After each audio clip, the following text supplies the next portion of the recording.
बिस्मिल्लाहिर्रहमानिर्रहीम। On the demand of Amit Jha ये problem matrix की है। If A and B N road orthogonal matrices then prove that A B and BA are also orthogonal matrices। तो इसको prove करने से पहले हम ऑर्थोगोनल मैट्रिक्स की डेफिनेशन को समझ लेते हैं, तो हमें समझना इसको आसान हो जाएगा।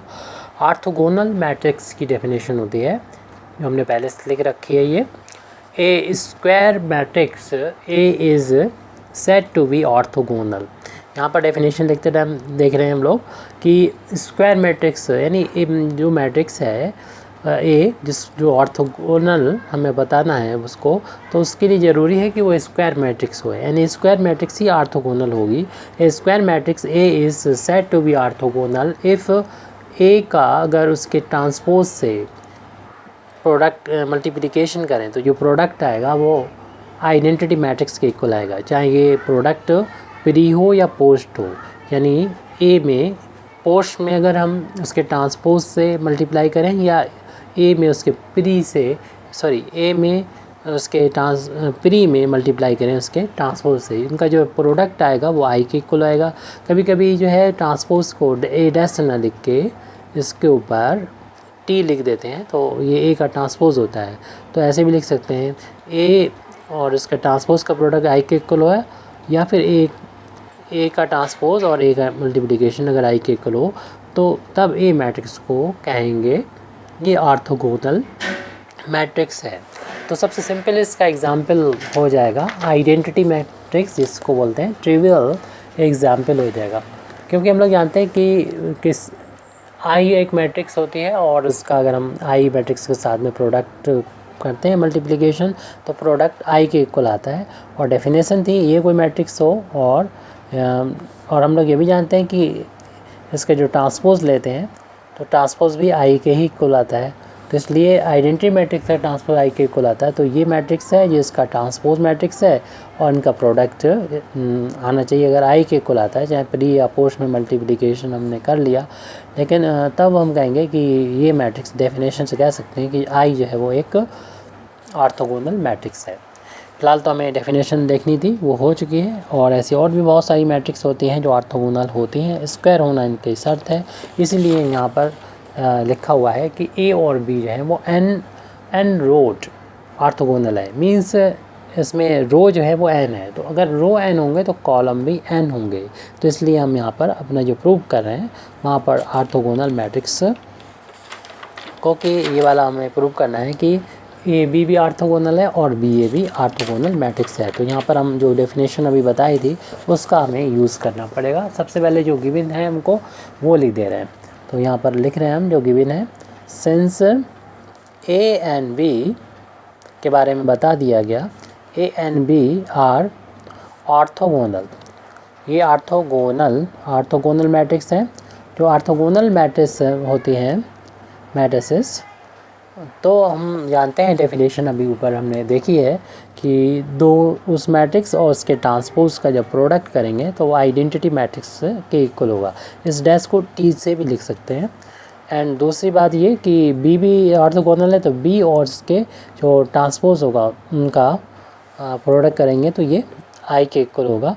और इसको अभी हमने देखा था ऐसे भी लिख सकते हैं, ए डैश इंटू ए भी लिख सकते हैं और इसको भी बी डैश इंटू बी भी लिख सकते हैं। ऐसे इक्वेशन नंबर 1 डालेंगे और इसका यूज़ करके हम आगे प्रूव करेंगे। जैसे हमें प्रूव करना हो कि ए बी को कि ए बी एक ए मैट्रिक्स है बी मैट्रिक्स है, तो ए बी इनका जो प्रोडक्ट आएगा वो भी एक मैट्रिक्स होगी। तो इस ए बी मैट्रिक्स को हमें अगर ऑर्थोगोनल प्रूव करना है तो हमें मालूम है इसका ट्रांसपोज के साथ यानी ए बी के ट्रांसपोज के साथ अगर प्रोडक्ट कर लें वो आई के इक्वल अगर प्रूव कर देते हैं तो हमारा ये प्रूव हो जाएगा। तो यही हम यहाँ पर करने वाले हैं कि ए बी इनका आपस में प्रोडक्ट करेंगे।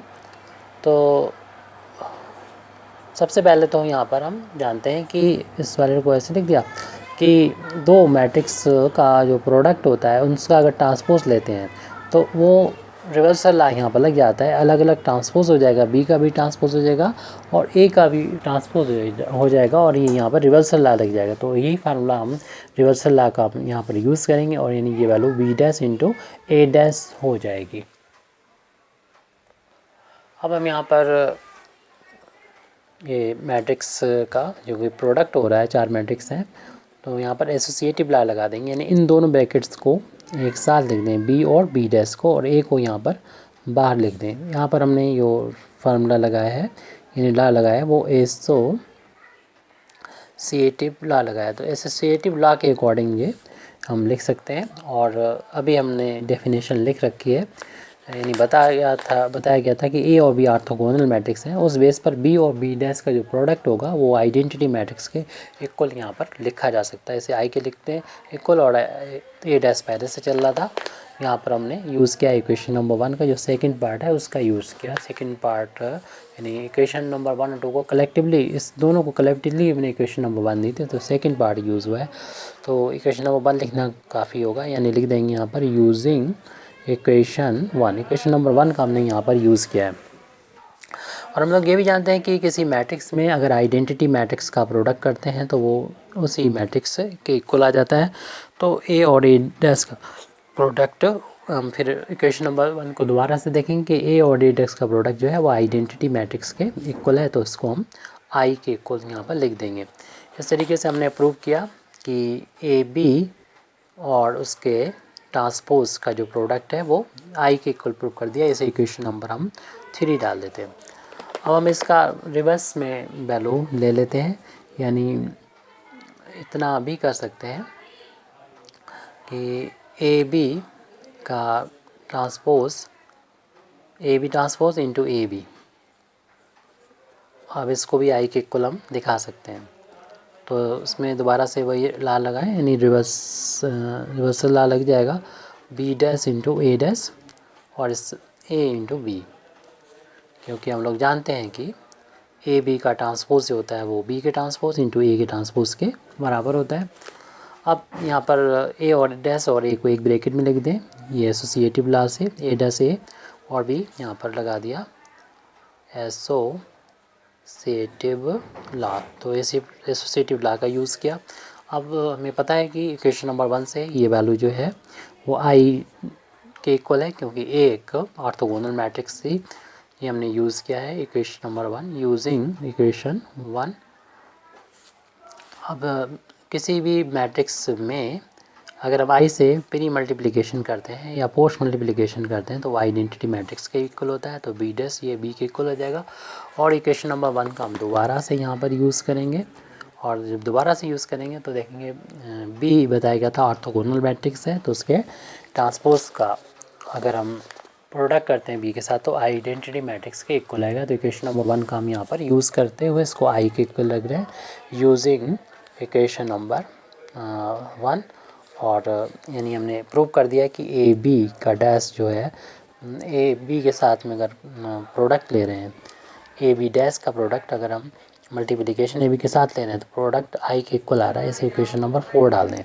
अब हम इक्वेशन नंबर 3 और 4 से कह सकते हैं फ्रॉम इक्वेशन नंबर 3 एंड 4, 3 और 4 से ये कह सकते हैं कि ए बी का प्रोडक्ट इक्वेशन नंबर 3 हम लिख रहे हैं डैश ओ आई के इक्वल आया था, और बी इक्वेशन नंबर 4 के लिख रहे हैं तो आई की वैल्यू जो है इतनी आई थी, ए बी डैश और इंटू ए बी, यानी कोई मैट्रिक्स और उसके ट्रांसपोज का प्रोडक्ट अगर आई के इक्वल होता है और उनको अगर आपस में बदल भी दें तो ये वैल्यू अगर आई के इक्वल आती है, यानी हम डेफिनेशन का यूज़ करेंगे अब, तो इससे कह सकते हैं कि हमारा जो ए बी है, A B is also a orthogonal matrix. तो जिस तरीके से हमने ए बी को ऑर्थोगोनल मैट्रिक्स प्रूव कर दिया, तो इसी तरीके से यानी सिमिलरली बी ए इज़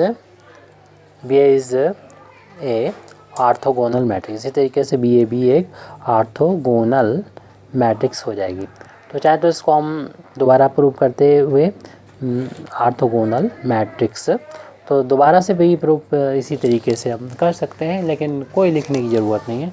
जब हम ये रीज़न ए बी के लिए दे चुके हैं तो ए बी और बी हमारे लिए कोई अहमियत नहीं रखता, क्योंकि ए जैसा है वैसा हमारे लिए बी है नोटेशन, और दोनों ही मैट्रिक्स जो थी वो ऑर्थोगोनल हैं, तो सेम लॉजिक होगा, तो सेम प्रोसीजर यहाँ पर यूज़ करेंगे। तो ए की जगह बी और बी के यहाँ ए लग के प्रूव किया जा सकता है, तो हम डायरेक्ट यहाँ पर सिमिलरली करके लिख देंगे कि B A is a orthogonal matrix. Thank you very much indeed for listening. वाखिर दावाना अल्हम्दुलिल्लाहि रब्बिल आलमीन।